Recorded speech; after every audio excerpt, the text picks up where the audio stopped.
Hey guys, so today's project we are going to be replacing the track on this Polaris Fusion 600HO. I'm going to walk you through the entire process, showing you what you need to do, tips and tricks and everything else, and try to go into much detail as I can as far as what's involved in replacing the track on any IQ sled from Polaris. So essentially this process is going to cover any IQ sled, whether it's a Fusion, a switchback, an RMK, a shift, a Dragon, whatever it is, whether it's a 6, a 7, an 8, a 9, whatever it is. The process is generally the same. As long as it's in the IQ chassis, this is the steps you're going to have to take to remove the track. So essentially what you have to do is there's 3 or 4 major things you have to do. The first one is you're going to remove the suspension. The second, you're going to remove the exhaust and the can. Then the third is you're going to remove the chain case cover. And then the fourth is you're going to remove the secondary to get you access to the bearing retainer on the clutch side. It's not necessary in that order. You can do it any order that you want, but this is typically the order that I usually do when I'm switching out a track. So with that being said, why don't we walk over to the sled and I'll show you the first things that you have to do. Alright guys, so the first thing you want to do is probably going to be the easiest in the whole project, and that is to remove the side covers on both sides, and they just pop off. There's a retention clip in the that's molded into the cowling cover, whatever you want to call it, and then basically you just kind of press this down and then this comes out and it just pivots. It's not that big of a deal, so just pop that off. So why don't we go ahead and do that and we'll go to the next step. Alright, so now that you have the side panels removed, the only thing that's really holding this can and pipe in on the motor is a set of springs. So there's one right there, right there. There's a couple holding the can onto a bracket. You're going to want to remove those. There's one right there holding the pipe down. And if we go over the top, there's 3 more holding the pipe onto the Y pipe. So you want to take all those off, and what you're going to do is you can either use a set of vice grips or you can make a tool such as this. Just take an old screwdriver, with a little bit of a beef on it, and then just make a notch in it, either using a hacksaw or an angle grinder or something, just to make a notch, and essentially you can use this to hook over the spring and take those off pretty quick without much effort and without the fear of losing them or anything like that. So why don't we go ahead and do that. Alright guys, so the pipe's been removed by taking those springs off. And there were 2 springs in the back of the can. A little bit tricky to get off, but just keep at it and you can get them off. Essentially, one was right there, and then there's another one right there. So, so now what we're going to do is we're going to remove the chain case cover. But before you do that, what you want to do is you're going to want to take some type of drain pan and put it underneath the sled, because as soon as you loosen up the bolts for the chain case cover, obviously all the oil is going to come out of it.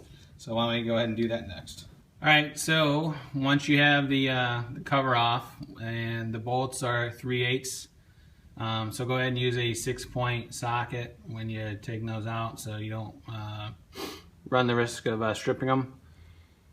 And the bolts for the chain case are the cover is one right there, one right there, one on the bottom, and then there's one right there, and then there's one right up there. Alright, so we've run into our first surprise on this, and when I took the cover off, the bolt for the lower gear for the drive shaft is broken. So hopefully I can get the bolt out of that drive shaft, otherwise we're going to have to figure out what we're going to do. But anyway, so once you take the cover off, what you want to do now is essentially you're going to want to loosen the tensioner to get all the tension off the chain, And then once you do that, you should be able to slide the gear, the lower gear, right off the nub of the drive shaft, off the spline shaft. And then essentially, once you do that, this part of the job, as far as the chain case side, is done. So why don't we go ahead and do that, and hopefully I get the bolt out from the drive shaft. All right, so the gear set's been removed. So what you're gonna need to remove the top gear is a 11/16 socket with a 1/2 inch drive. All right, so this is what we're dealing with. There is the other half of the broken bolt in the drive shaft. I'm not going to bother trying to fight with it in the sled. We'll deal with that once we have the drive shaft out of the sled and on the bench and better access, but we'll hope for the best and go from there. So, alright, so now we're over on the clutch side, and you have two options.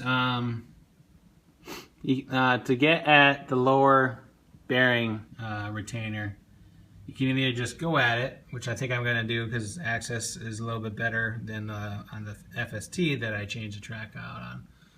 Or if you want to remove the secondary, you can go ahead and do that, but I'm going to actually try to forego removing the secondary and just go by removing the bearing cup and retainer that's on the secondary side.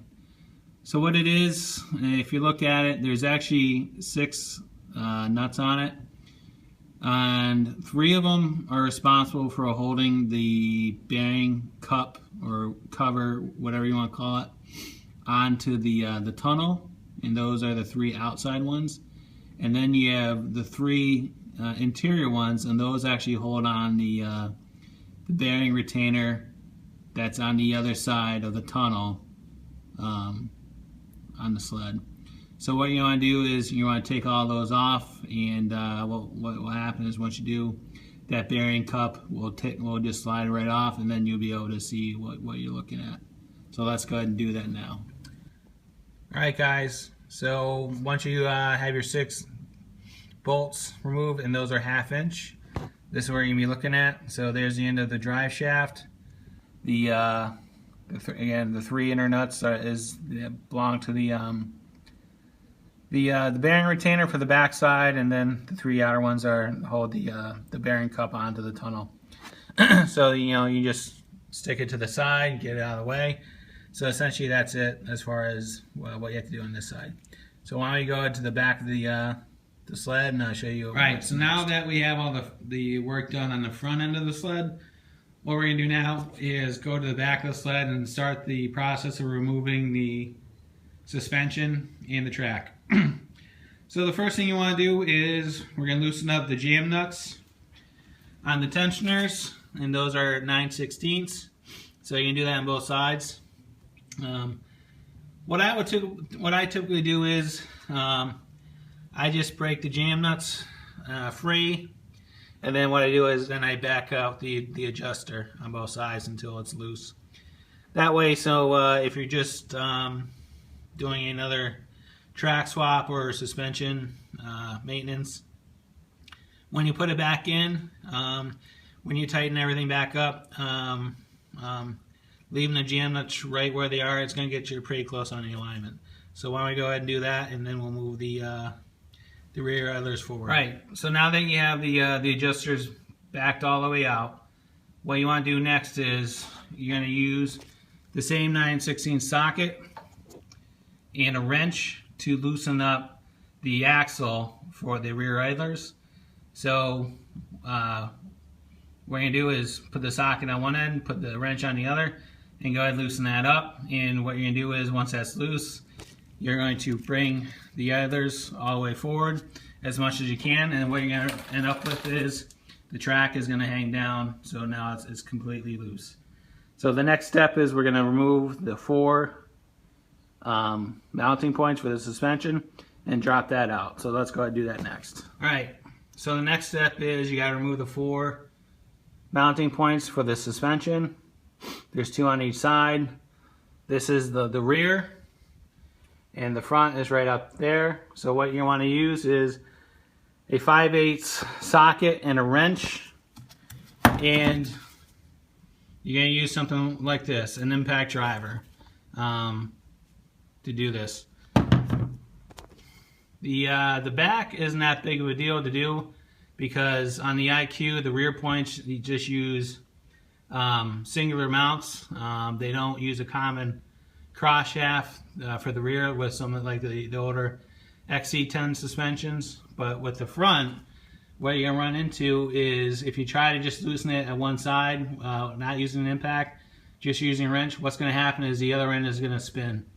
So by using an impact, what is going to happen, it's going to really aid you in removing that bolt. So why don't we go ahead and do that, and we'll go to the next step. Alright guys, so once you get the 4 mounting points out, all you do is just slide the suspension out, up and over the track, and it literally just comes right out. So it's laying on the floor right there. So what you have to do now is the only thing that's left is getting the track and the drive shaft out. And the easiest way to do this is just go to the front of the track, and what you can do is lift it up over the drivers, and then what you can do is while you're holding the track up, you're gonna push the drive shaft over to the right, I think, and then it's gonna you'll be able to get the drive shaft out. So why don't you go ahead and do that now? Thanks. All right, so the drive shaft has now been removed. I was wrong as far as the direction that you have to slide it to get it out. You actually have to slide it to the left towards the clutch side. That bearing retainer will actually fit through the tunnel, and then it'll drop right out. So I have the Cobra track under there just for now, just getting ready to for reassembly. But I figured I'd give you an update on the drive shaft. I was able to get that broken bolt out. So what I did is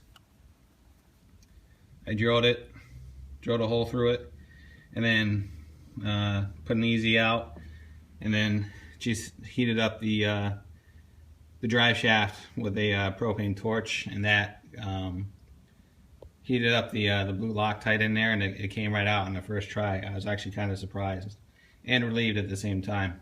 So essentially that is the process of removing the track and the suspension out of your Polaris Fusion or IQ sled. As you can probably see, it's not that involved. Again, just simple hand tools, and probably takes about an hour to do it. And you can have this thing out of here pretty quick. So the next video I'm going to be posting is the mounting of the rails to the suspension, but that will be in a separate video, so go ahead and take a look for that. But essentially that's it. So thanks for watching. If there's any questions, thoughts, concerns, anything like that, put them in the comments box and I'll get back to you as soon as I can. Thanks for watching and have a great day. Bye.